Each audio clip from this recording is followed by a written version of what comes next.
Good morning. Welcome to Watershed. We're so glad that you're here this morning. If you would, as we begin, let's stand and sing together.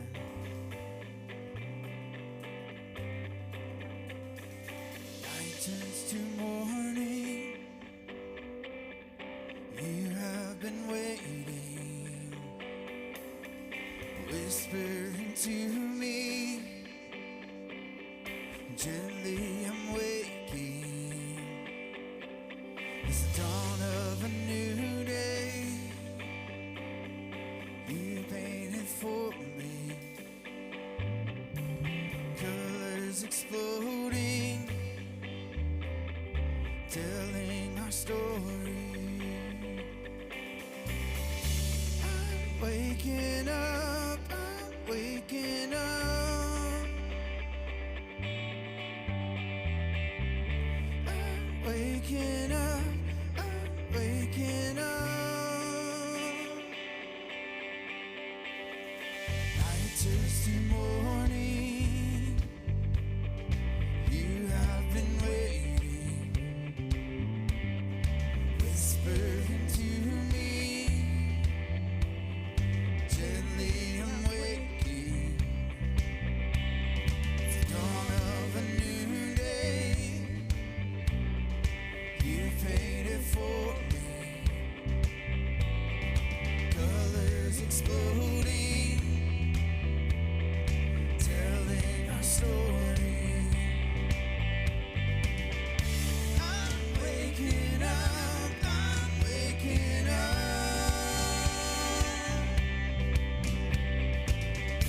I'm waking up, I'm waking up, I'm waking up.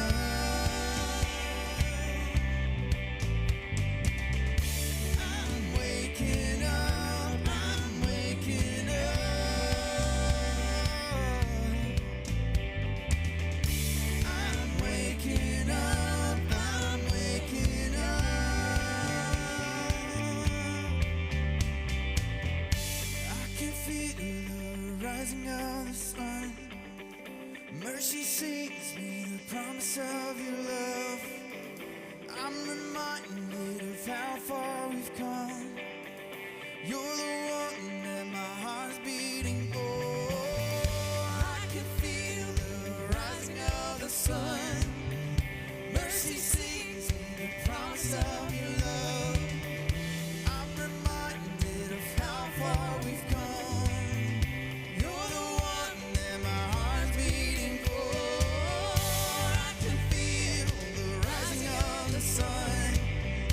Mercy sings me the promise of your love. I'm reminded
promise of your love.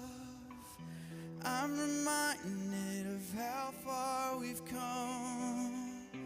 You're the one that my heart is beating for.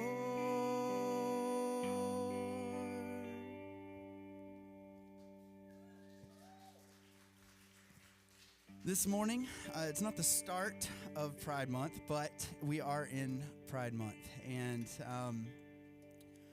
Watershed has done a lot of work over the years to figure out what that means contextually here. What does it mean for a community to have this pride in a group of people who are so special and so loved in a community that has not always been kind, that has not always been welcoming and loving, and has been downright horrible? What does it mean to show up differently? And so some of the songs that we sing speak to what this love could look like, and some of the songs that we do are actually a little bit more on the nose. So we're going to do a song called God Our Ally. We've done it a few times before. But this is a complete reframe from what I think a lot of Christianity, a lot of religion starts us out with. This idea that we're bad, that we're not good at our core.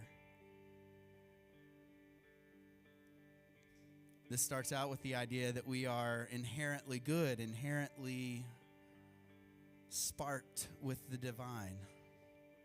And so that space, the space that we talk about, the space that we lean into with this divine spark, that's the God that we sing about. It's the God that we invite, the God that we try to contemplate. And so as we sing this song, maybe it's new for you. Maybe you've heard it before.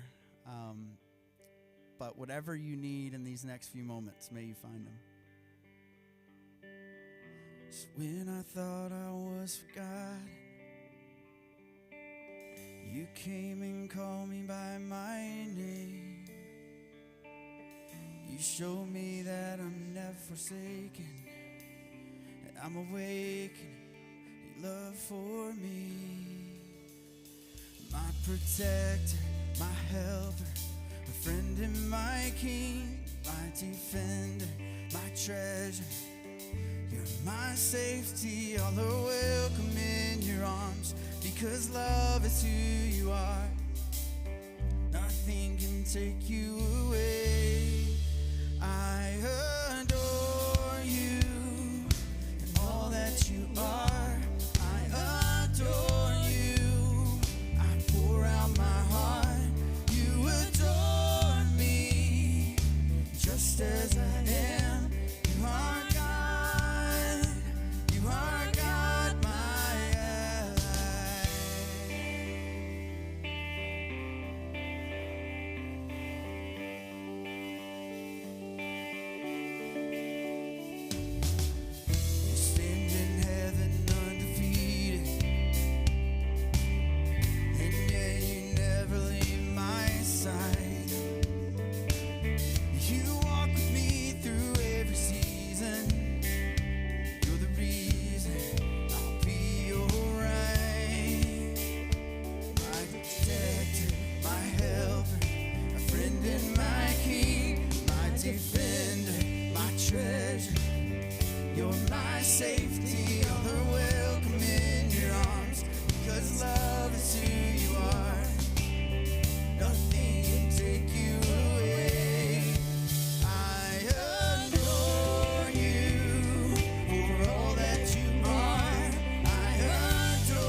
when the voice is rising against me.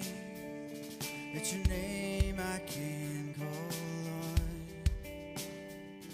When they say I'm not in your family, it's your love that calls me home.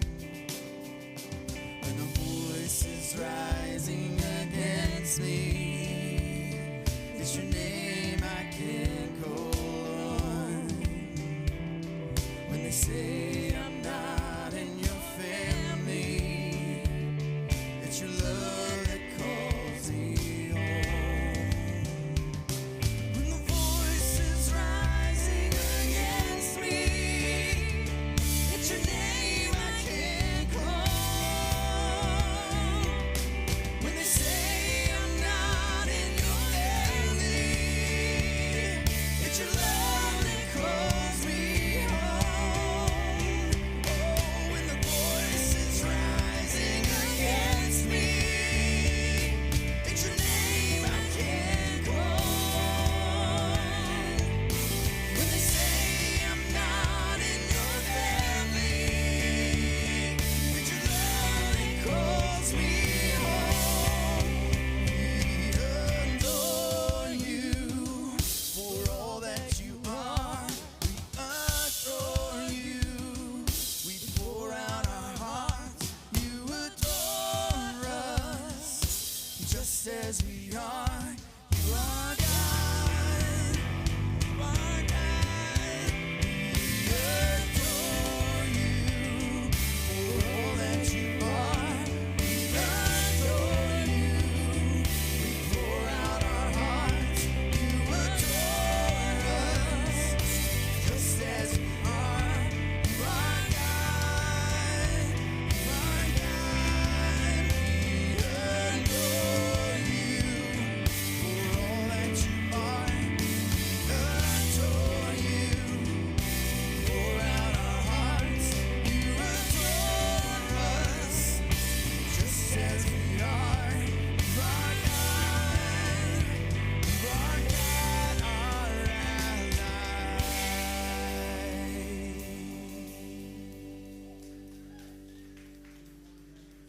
Seated. My name is Matt, and I am the the lead pastor here at Watershed. Thank you for being here this morning.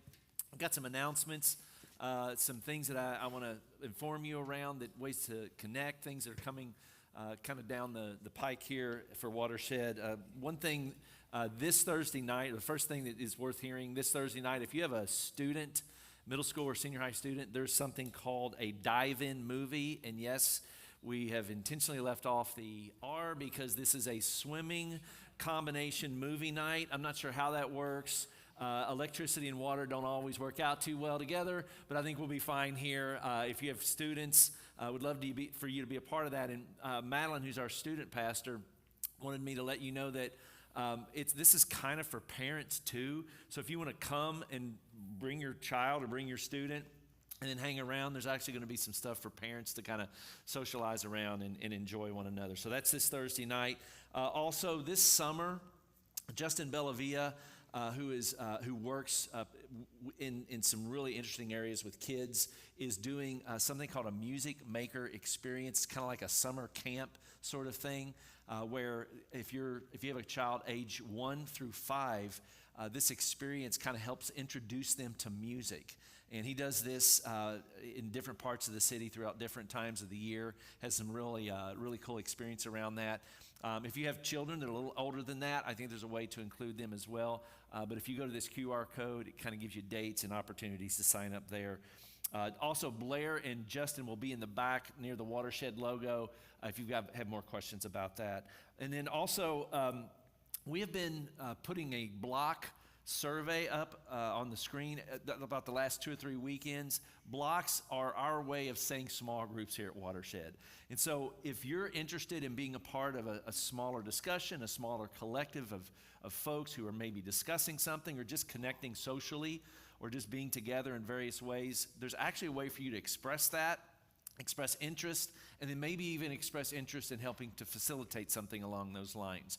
We're using this summer to kind of create or hear from our community to say, okay, here's kind of what you're saying that would be helpful, and then in the fall start to maybe push some of this stuff into the water. And so you can use this QR code to express that sort of interest. And then I've noticed this over the last couple of weekends, a ton of brand new people, folks that are showing up here for the first time. And probably the very best next step for you is something called Preface.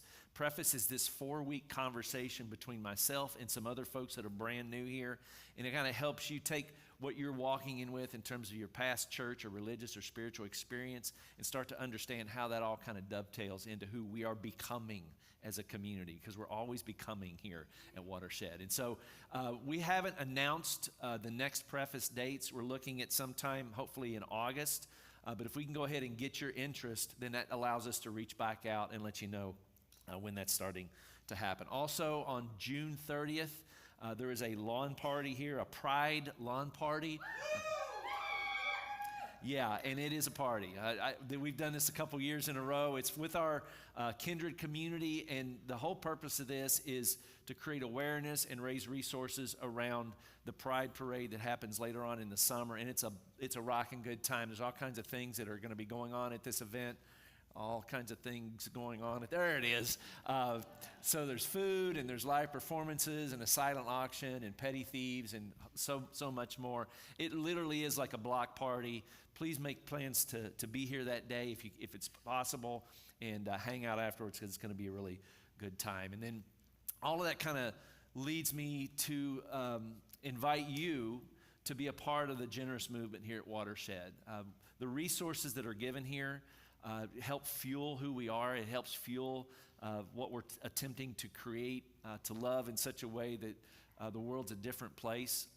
And I stood up and said this a few weeks ago, that it takes about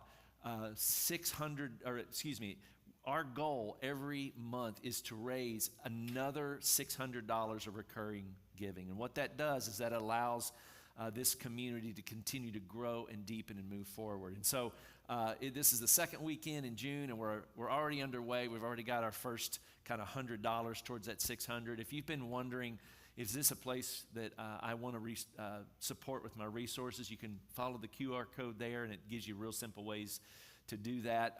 Summer is always a little bit of a challenging time. It seems that for whatever reason, summers kind of dip in terms of our resources here. So again, those of you who have been giving faithfully, if you can continue to stay the course there. And again, if you're new and you're trying to wonder, is this a good time to jump in? Well, the answer to that is it's always a good time to jump in.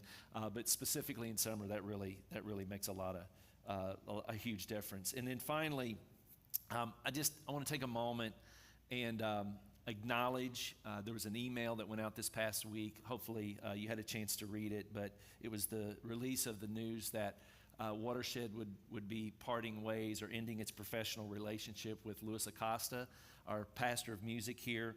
And one of the things that we've always been told is valuable to the folks who sit in these chairs and are part of Watershed is transparency. And so I want to make sure that transparency continues to be on the forefront of any sort of major shift or announcement. And I wanted you to hear from my mouth and on behalf of our staff and our community that this transition is in no way a reflection on Lewis's integrity or his morality or his dedication.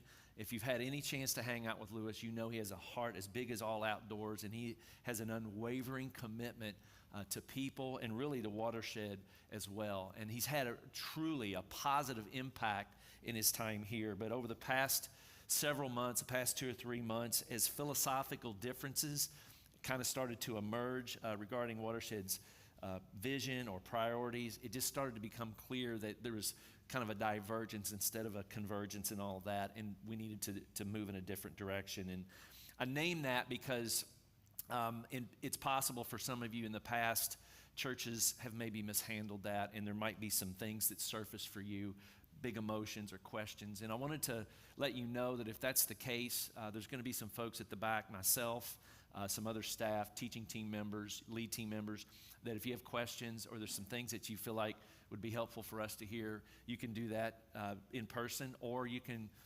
send an email to info@watershed.charlotte.com, info@watershed.charlotte.com, and feel free to ping us in any way that you feel like would be helpful. It's also worth mentioning that Lewis is still here. He's not here this morning, but throughout the next month or so, he's going to continue to work. He's going to continue to be in this space and wrap up some projects and help continue to create stability as he moves off of the radar, so to speak. In fact, a couple of Sundays in the future, he's actually going to continue to lead here. And so I wanted to make you aware of that. Also, if you're not aware of it, if you're part of the production or music ministry here, immediately following this, probably about 10 or 15 minutes after this morning, we're going to kind of circle up in room 111, the lounge over here, and kind of talk about, all right, what's the next 2 months, what's the next 6 months start to look like. And so please, if you can stick around for that, that would be really helpful. And then finally, in my conversations with Lewis and Kristen, one of the things that they were absolutely adamant about was how much they love this community.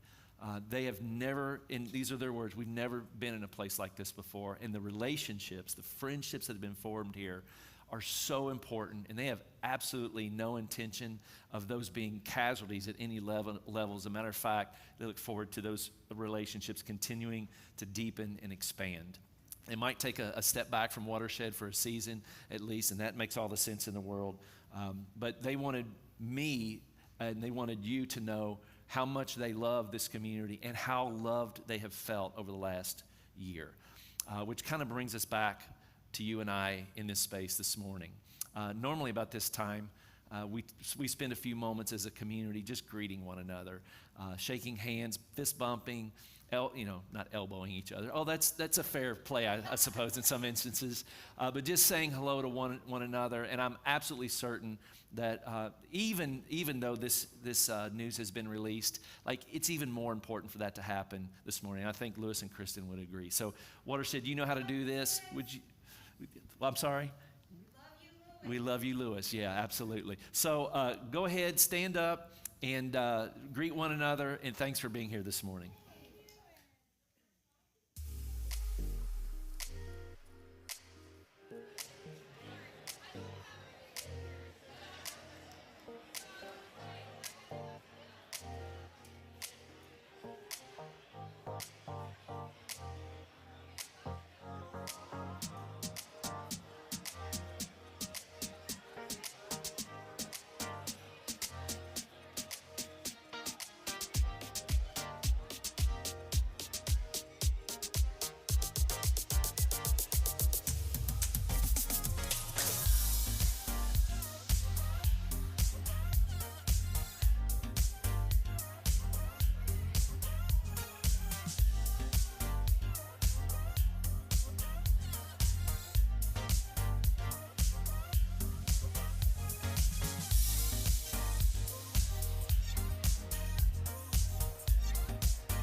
Sometimes we do contemplative songs that kind of make you think a little bit.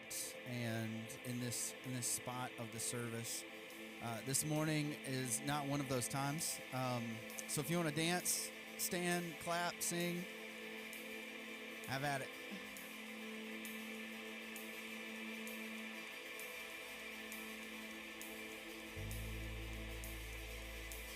I started in a guarded place. I was young, full of faith. No one even knew my name, but still I chased, ran the race. Do you know what I've been through? I felt forsaken with lost truth. Do you know what I've been through? Do you know what I've been through? Oh, I can taste triumph with the heart of a lion. Oh, I can stand with giants, 'cause I can taste triumph. I can taste triumph.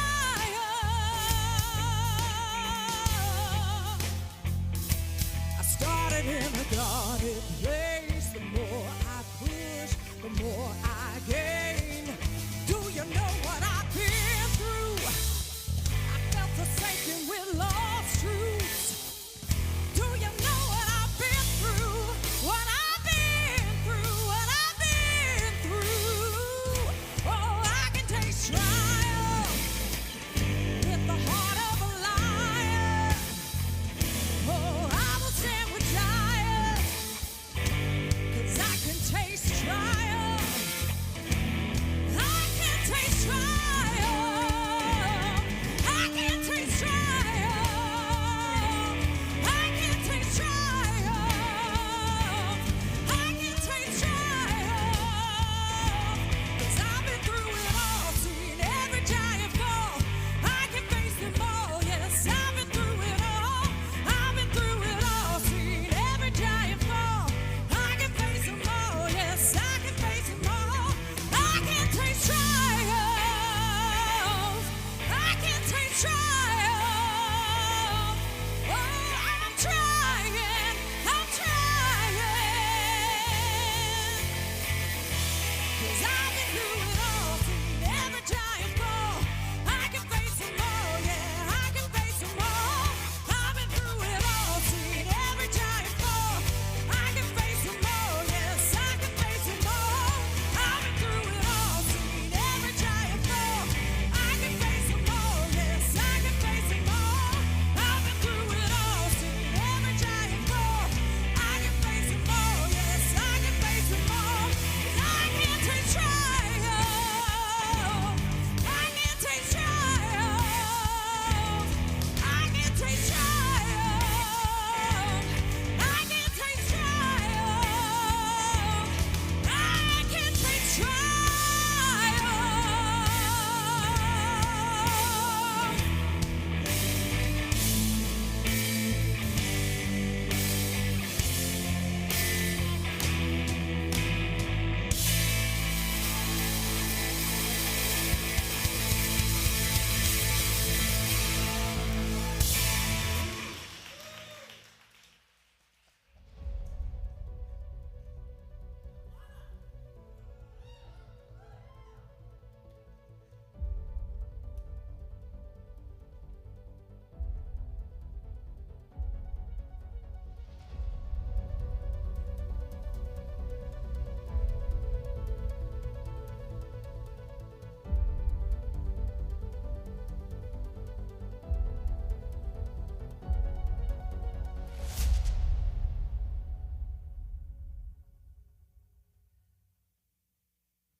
Y'all are the best. Good morning, Watershed.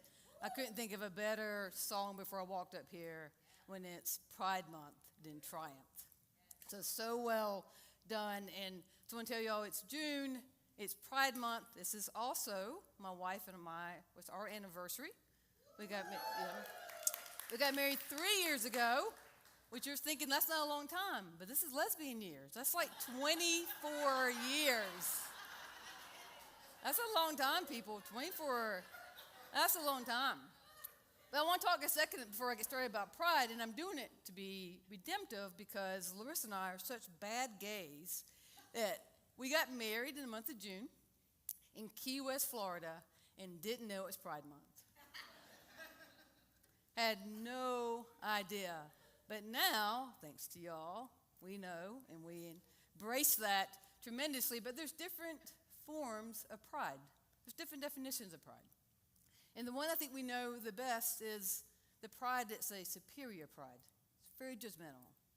It's rooted in insecurity. It's rooted in a lack of self.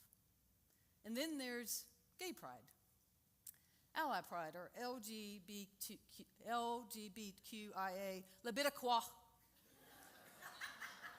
Leviticua pride. And I like to call it watershed pride. And this is the definition. Watershed pride is a sense of confidence, self-respect, solidarity, as felt or publicly expressed by members of a marginalized group on the basis of their shared identity, history, and experience. Just knowing that this is a place that we can walk into every Sunday, and there is pride and confidence and self-respect no matter where you are at any time. The fact that we walked in here about 2.5 years ago and experienced that from day one, I want to thank you, and I think you need to give yourselves a round of applause for being those people. It's very impressive, but I'm going to tell you something I have no pride about, none, and that is my test-taking skills. I have so much anxiety on taking tests. Even I'm just on a website looking for a flannel shirt. That's all I'm doing. And this thing comes up and wants me to prove that I'm human, right? That I'm not a robot. I can't. I can't answer this. I start thinking, okay, so once a traffic light, what if there's no traffic? And by light, do they mean the light of the sky that's coming through? Does the light have to be on to really be considered a light? I can't do it. It takes me 2 or 3 of these to prove that I'm human. I really can't take tests. So let me tell you this little thing I had at DMV a few years ago. It's been a little while. All right, so I was driving. I'd been in North Carolina for about 7 years. I hadn't quite made it to the DMV, get my driver's license. And I'm cruising down the fast lane because I don't know any other lane to be in. And the car in front of me, I felt like was not honoring the fast lane. So I was encouraging them to do something different than what they were doing. And it turned out they were a police officer. And they didn't appreciate my encouragement. So all of a sudden I'm pulled over and they got multiple cops surrounding me. So the police officer asked me, how long you been here? I'm like, 7 years. He's like, just go take the test. I'm like, I'm scared. I have test phobia. I don't want to go take the test. So I got multiple tickets. This is before I brought the Lord into my driving, y'all, so don't be all judgmental about this, right? So I had to go to the DMV. So I had to go take the test because that's the only thing that's going to make this go away, right? And so I called, this is a long time ago, it's back when you used the phone. I called the DMV, and y'all know I don't care what time of day it is. I don't know what happens to those people, but they must not be treated well. I don't know what happens, but I called, and I just said, listen, I'm coming to take the test, and it's going to be hard for me. And they're like, are you learning disabled? I'm like, I don't think so. I just think differently. I just don't know how to answer your question that whatever the question is, the answer is never there of what I think it should be. It's just never there. And so as I'm coming to take it, and I just want to let you know, so I go, and I took it, they put me in front of the computer. This is before we were all germphobic, and I put my hands on top of the computer, and I read every question out loud, and I'd answer it. And I go to the next one, and y'all passed. And so, thank you. Right, yeah. And so I went running around the inside the DMV. I was so excited. And the woman who had been helping me was very upset with me for display of excitement at DMV. And she's like, I told you to go over there and get your picture taken. Now you have to get in the back of the line because you're so excited. Just get in the back of the line.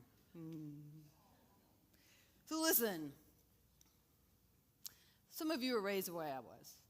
You don't necessarily understand your emotions, but I can tell you that someone's identifying that I have a positive emotion like excitement brings up a lot of shame for me, and that is not on that woman. But there's something that happens when it comes to understanding emotions, showing our emotions, that it's just difficult, and most of us can't do it alone. And this is part of why I love being a psychotherapist. That I get to sit with people as they learn about their emotions and they get to build their emotional constitution is amazing. And the reasons why somebody walks in the door, the circumstances, the trauma, the grief, whatever it is, it varies. It's always different. But I'll tell you what is the same for every single person who walks in the door. The bottom line is they're looking for somebody they can trust that will give them permission to be human. Looking for somebody that they trust that will tell them that it's okay to make mistakes. It's okay to fail. It's okay to risk for something. It's okay to show emotions. It's okay to grow, to bloom. Most of us believe that if we mess up, we're automatically a mess up. We think that if we make a mistake, we are a mistake. That if we break down, that we are broken. That if we show confidence, that we're arrogant. So I want to talk today about what it really means to be human. And so this series, our trespasses, spirituality, and justice at the intersection. You know, Ben started us off 2 weeks ago, and I got to tell y'all, those who were here and saying my name, first of all, there will never be a better introduction to a talk ever. It was the best thing ever. And if you've been here for a while, you know when I hear my name, I start clapping. I don't have to do that anymore. I'm healed. Y'all healed me. It's done. It was an amazing moment, but what he shared about loving our neighbors was so well done. And then last week, Greg spoke, and I think what he shared was just absolutely brilliant. But what I want to do today is I want us to talk together and unpack how spiritual bypasses keep us from healing from emotional trespasses, and that causes spirituality and justice to not be able to intersect.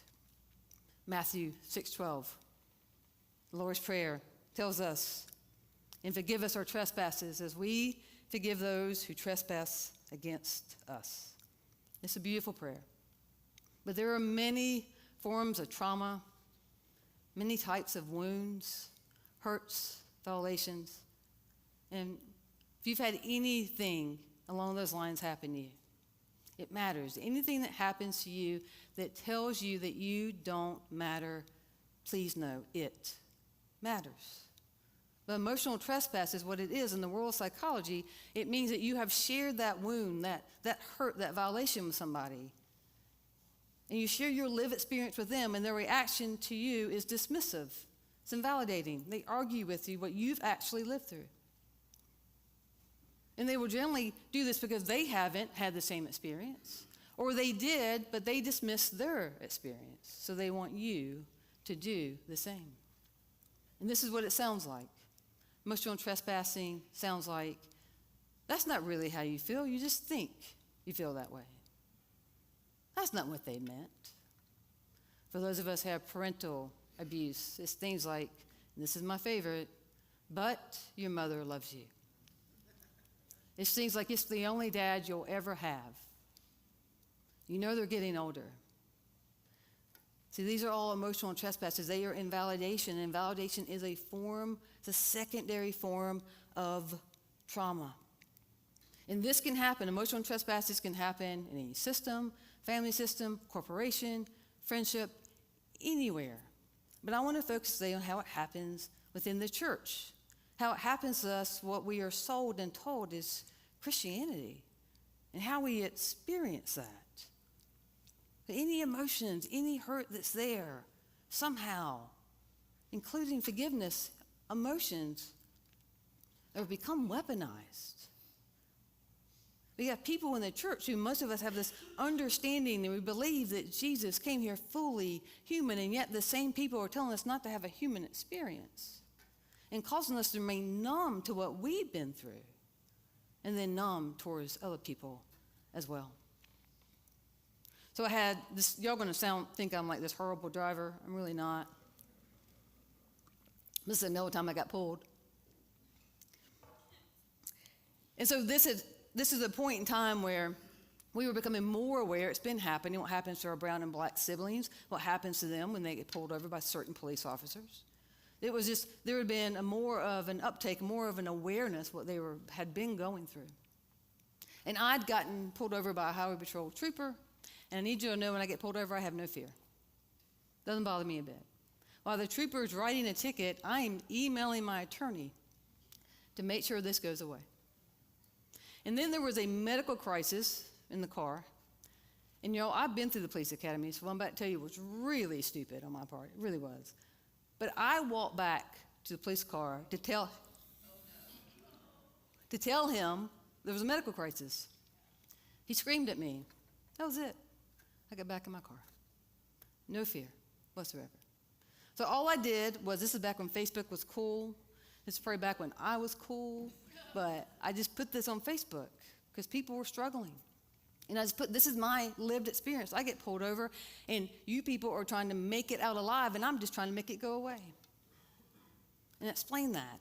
And I want y'all to know the level of compassion and generosity from my brown and black friends was overwhelming, because they kept just saying, thank you for acknowledging that your experience is not our experience. That is all they wanted. That's the intersection. That's the compassion. There's a quote by Oscar Romero, and if you went to ICU Talks a couple weeks ago, you've seen this quote. And if you went to ICU Talks a couple weeks ago, you get extra points, by the way. You get bonus points. You can use those at Target. Let me know how that goes, by the way. But I love this quote, so listen to this. Faced with human suffering, all people of compassion must confront this dilemma. Either become numb to the pain of those around you or begin to take action on their behalf. Now, this is it. This is the intersection. Like this whole idea of compassion, that is our intersection. But when we have to step in and stop being numb to what we have been through, the emotional trespasses against us, when we're able to give ourselves self-compassion, then we have an idea of whose behalf we need to speak out on. Who are the marginalized people that we need to help? And it starts with stepping out of our own numbness, becoming alive to what's happened to us and those who have trespassed against us as well. But this is the intersection where spirituality and justice can meet. But there's one thing, there's many things, but there's one thing that will stop this from happening, and that is spiritual bypasses. Let me tell you what that is. Spiritual bypass is the use of spiritual practices to avoid dealing with painful feelings, unresolved issues, or developmental needs. It is a way to avoid personal growth or to see relationships accurately. Now, emotional trespasses can happen anywhere. Spiritual practice, spiritual bypassing happens within religion, within Christian communities and spiritual communities. When we spiritually bypass someone's emotional trespass, what we're doing is we're telling them to pray about it. Just fast, meditate, read your Bible. When we put scripture on someone's wound as if it's medicine, that scripture becomes the wound. When we spiritually bypass the emotional trespasses that have happened to us, we cannot get a comprehensive view of ourselves, of others, or of God. And that is what spirituality is. It's a comprehensive view of your experience and other people's experience as well. This is why I love therapy. And therapy is not the only avenue or vessel to get into a higher consciousness. But I love therapy that people are willing to look that they have conflictual parts, that they have many contradictions inside of them. And the more that we reconcile that and integrate that, then we can have a comprehensive view of ourselves and expect other people to have contradictions as well. And it means that my lived experience doesn't have to be yours in order for me to give you grace and mercy. It allows ourselves to be human. It means we know how to love our neighbors. And permission to be human means that you will consider yourself and others, not just others and not just self. It's both. And it's permission to have emotions. See, I think Jesus was an emotional avenger. I think he was an emotional trendsetter. When I read scripture, I just hear Jesus talking so clearly and advocating for the emotionally impoverished, those who are socially isolated, those who have been ostracized just for being human. The compassion he shows to the woman who touched the hem of his clothes. The sorrow and grief he has at the loss of Lazarus. The kindness and mercy he shows to Peter after Peter denied him 3 times. The love he showed for the woman at the well. See, Jesus was alive with emotions, which I think is representation for us to step out of our own numbness. And that Jesus being fully human to me gives us permission to be in a human experience and allow ourselves to be human as well. And that involves emotions. And I think one thing that we need to be able to understand is that there's a lot of misinformation about emotions that's out there. So I want to give credit to a neuroscientist named Lisa Feldman Barrett. And her theory of emotion, which is relatively new, is driving a deeper understanding of the mind and brain. 2 separate things. I do not want to talk about that at all, but they are separate. And it's shedding new light on the meaning of being human. We've been misinformed. There's things like we've been taught that emotions are universal. No, they're not. No, they're not. Just even the culture in this room and your life experiences means you're going to interact with anger differently than someone else. How I experience shame, the shame I have just on even having positive emotions, that is a very different thing than how somebody in Japan would ever experience shame. We've also been very misinformed, and it's caused great divide when it comes to our understanding of male and female emotions. Yo, there's no such thing. There's no such thing. The injustices that happen because we give a pass to people because they don't understand emotions, or we downplay and invalidate somebody because they have too much of emotions. It's all part of the compassion, the information we need to stop misunderstanding ourselves and each other. Matthew 9:11-13 reads this. But when the Pharisees saw this, they asked his disciples, "Why does your teacher eat with such scum?"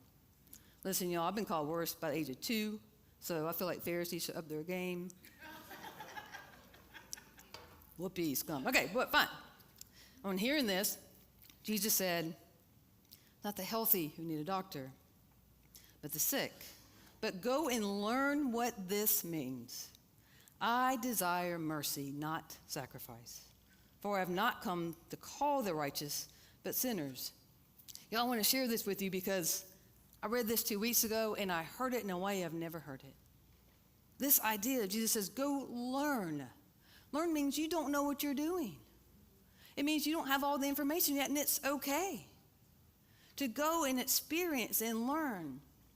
And that the desire is mercy, not sacrifice. How many of you have been taught, like I was, sacrifice anything about self? Any thought, desire, need about self, that is sacrifice. That's no longer what you do. It's all about God. And I read this as Jesus saying, no, it's mercy. It's giving yourself grace and mercy and treating yourself well as you go out and learn what it means to have a human experience. It means we don't have to know. What we're doing is just, can we be together in a community to figure this out? There are 3 people, there are a lot of y'all, but there are 3 people I want to talk about that do such a good job of representing this idea that they are just out learning what it means to have mercy and not sacrifice themselves, but to stand on injustice in this world, and they do it well. And they do it, these 3 people I want to talk about, they do it on social media. And if you can be on social media and talk about racism, and talk about homophobia, and talk about all these things, and not do illegal drugs, then you are an inspiration to me. That is impressive, I must say. And the first person is our very own Cedric Lundy. Absolutely, give it up for Cedric.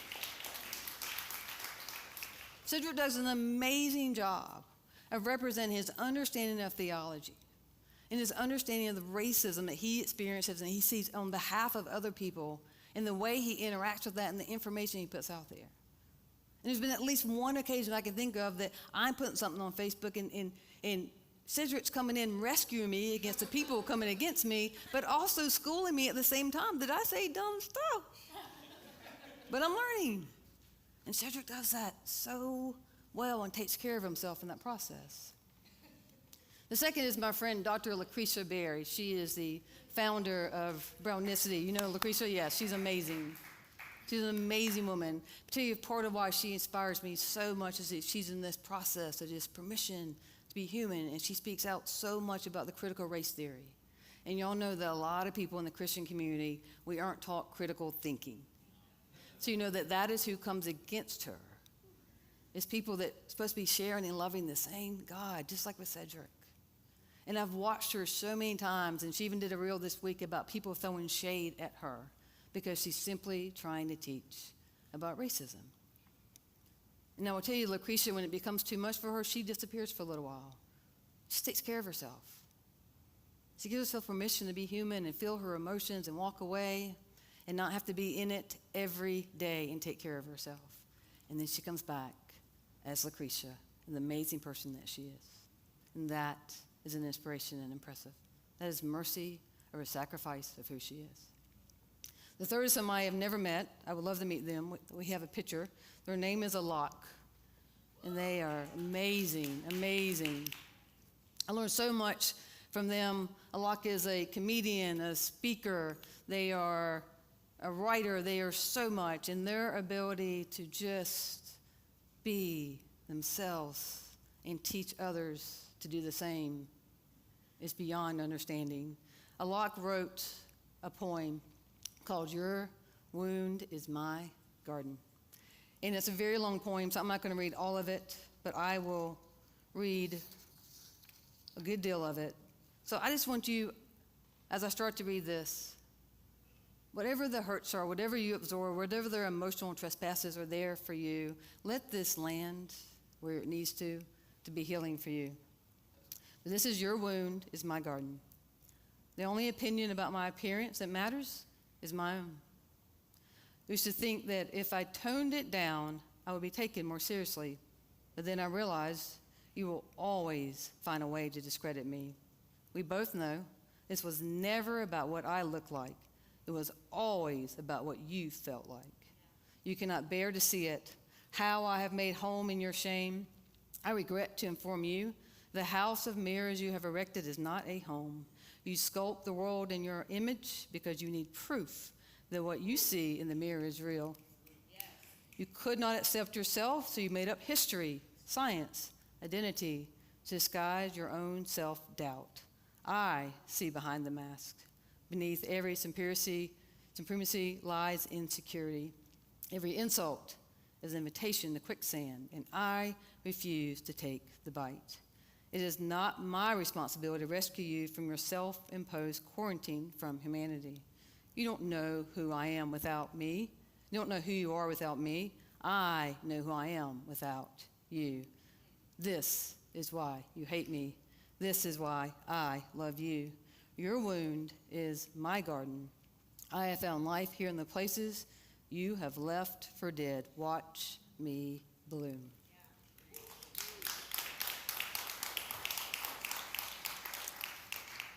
Permission to bloom. Permission to be human, to have a comprehensive view of what you've been through and others as well. There are two techniques that we use in therapy a lot, and they're simple, and I want to share them with you. And the first is called expansive experiences. That means it's just something that's going to span your view of yourself, and this is the neuroplasticity. This is having a new experience, doing something beyond what has been robotic for you. You know, I like my structure. I'm a rebel, and I get pulled over all the time and all that, but I like my structure in my day, in my office, and what I do. And then I marry somebody who's like, hey, let's go to Asia. I'm like, let's start with Dallas, Texas. Seriously, like, she loves lack of routine, and I'm like, eh. So we had this opportunity to go be a part of Suzanne Stabille's cohort in Dallas, Texas. And if you're all like, you've already told us that, I'm going to tell you for like 5 years because I am so excited to hang out with her. So anyway, it's an amazing experience to learn more about the Enneagram and the spiritual experience that we get to have. So it's a new experience, and it takes me out of my numbness. And there are, including me, 5 Enneagram 8s. If you don't know what that is, to let you know, it means that my tendency is to knock your butt down and then wonder why you're laying on the floor and not notice that I'm the one that pushed you down. That's what it means to be an Enneagram 8. Us people. Anyway, we don't mean to. So this is one of these experiences that there's 4 other Enneagram 8s in the room. It's 42 people total. And there's just one Enneagram 8 in there every time he speaks. And he might be saying 2 + 2 is 4, but God's using him for me. All of a sudden I'm like, oh, that's what people were talking about. That's why people have left ICU talks. That's why people have been upset with me. This is what people have said to me for years, and I could not absorb the trespass. I couldn't get it. And now I hear it, and I'm like, oh, I suck. And I'm just sitting there texting people saying, I'm so sorry. I'm so sorry. So if you didn't get a text, this is it. I'm really sorry. I am so sorry. I don't realize how I am, and I'm getting a heightened awareness, but it took a new experience for that to happen. And there's another Enneagram 8 in there, and every time she speaks, all the shame that's still in me just gets safely exposed. There's just such a healing process that's happening that if I was still in my office, if I was still doing what I do every day, I wouldn't have this experience. That we really need expansive experience. We need to do things that are new and different, to learn more and have permission to have emotions and to not know what we're doing and to let it be okay. The second thing is my favorite thing about therapy. It's called disconfirming experiences. It means you're going to have an experience that disconfirms your original understanding of emotions or of who you are. And so this is done very intentionally with people. And some people, like, there's so much, so many of us don't know it's okay to be human or to say no to somebody, that we create ways, we cultivate different techniques so they can have a disconfirming experience. I'll give you an example. So if it's somebody that has a hard time saying no, then we will set it up that I will text them something like, hey, will you build me a Lamborghini and bring it to my house? And I'm telling you, these codependents, God bless y'all, they will still have a panic attack texting no to me that, even though it's ludicrous. Their system has been set up with sacrifice, not mercy. Their system has been set up. It's about everybody else bypass anything I've been through. I got to be there for you. And it doesn't let them be human. And so we do disconfirming experiences on purpose so they can see that you can get uncomfortable. You need to be uncomfortable. And the world doesn't blow up. Your world gets bigger. It means you're out learning what it means to have mercy instead of sacrifice.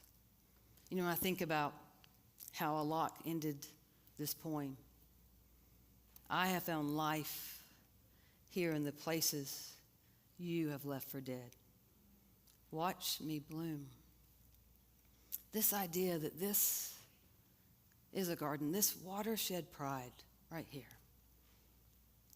This is the place that we are allowed to step in and bloom.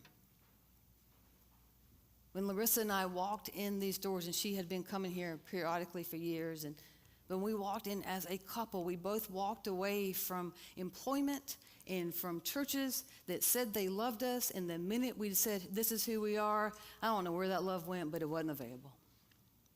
But it was here.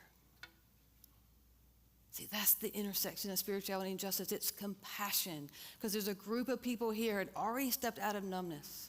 And I know that Pastor Matt and David and so many other people have had the Pharisees of the day look at them standing on their judgmental pride and said, why do you eat with such scum? And yet they stayed who they are in a learning experience of mercy over sacrifice. That this is a place that you truly get to bloom. That your emotional trespass is what you have been through, people invalidating you. This is a place that we get to heal and grow. And go beyond what we knew first. See, to me, this, every time I walk in the door, is a disconfirming experience. So I want to thank you. I want to thank you that this gets to be a place that Larissa and I can walk in, and we don't need you to do anything but be who you are. And you do it so well. Thank you for being human. Thank you for making mistakes. Thank you for forgiving us when we do as well. And so I just want to just continue. Give each other permission to go and learn what it means to be who you are and know it's okay. To stand up for yourself, and from there, the intersection, spirituality, and justice, from there, that's a point of compassion, but we can stand up on behalf of others. Let me pray for us. God, I thank you that this is a garden, a place where we get to learn that the wounds passed down to us are somebody else's wounds. That what we get to do instead, Lord, is we get to sit with you as our ally. And we get to learn that this is not a place or a vessel of shame. Instead, it's an experience, a human experience. And we are allowed to bloom and grow here. We're allowed to be human. And help us to stay in this together, being uncomfortable. As we figure this out, then maybe it's not our wound. It's not something we have to bypass. It's not something we have to invalidate. It's not an experience we act like it didn't have to happen. But as we heal from it, let it be the original person's wound as we continue to realize that our body, our spiritual experience, gets to be a place to bloom and gets to be your garden. I thank you for everyone here, Lord. I pray they will go throughout the week and you will show them where they get to grow and where they get to have new experiences. So in your son's name, the name of Jesus, we pray. Amen.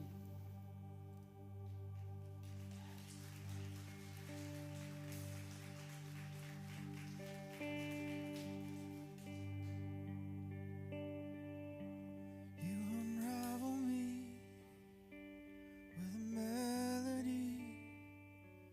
You surround me with the songs of deliverance from my enemies, till all my fears are gone. I'm no longer a slave of fear. I am a child of God. I'm no longer a slave of fear. I am a child of God. As we close this morning, would you stand and let's sing together?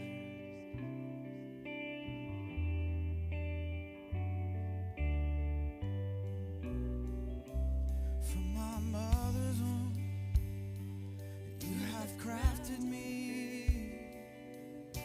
Love has called my name.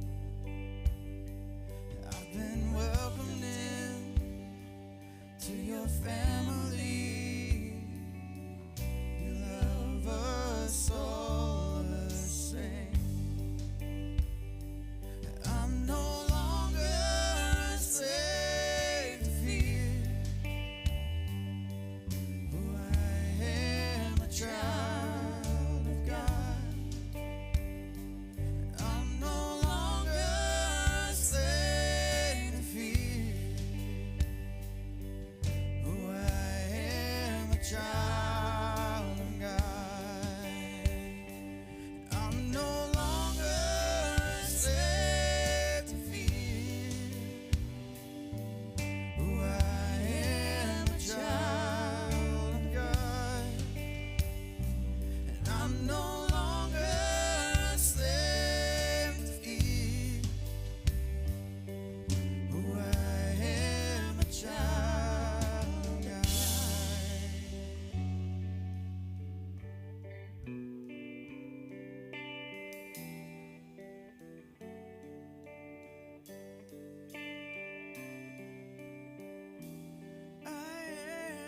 surrounded by the arms of the Father. I am surrounded by songs of deliverance, and we've been liberated from our bondage of fear. We're the sons and the daughters. Let us sing our freedom.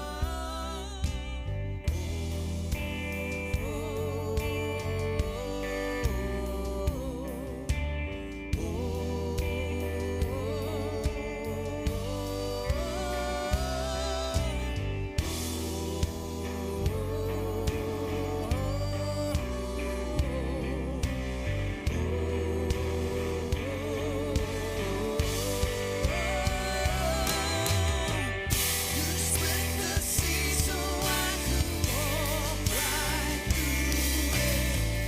You drown my fears in perfect love.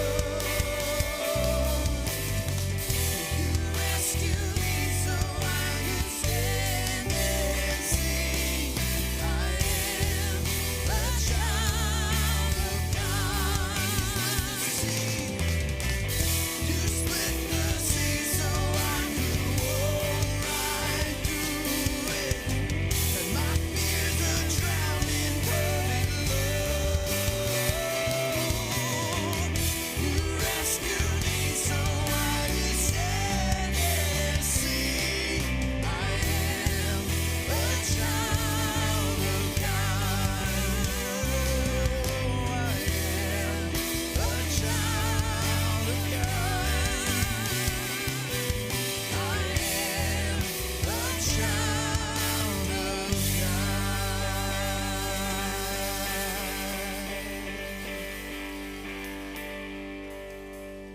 Let's sing this bridge again together as we go. I am surrounded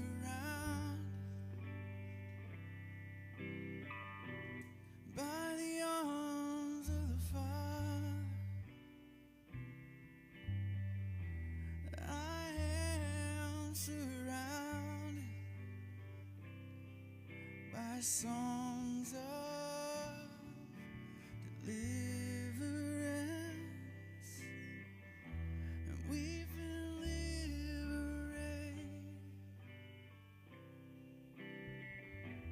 from our bondage of fear.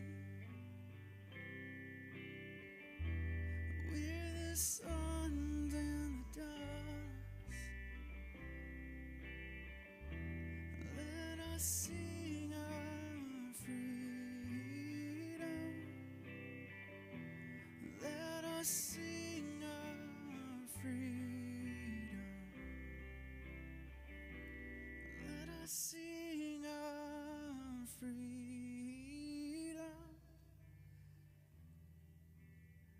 When we live and are fully ourselves, that's the song of freedom.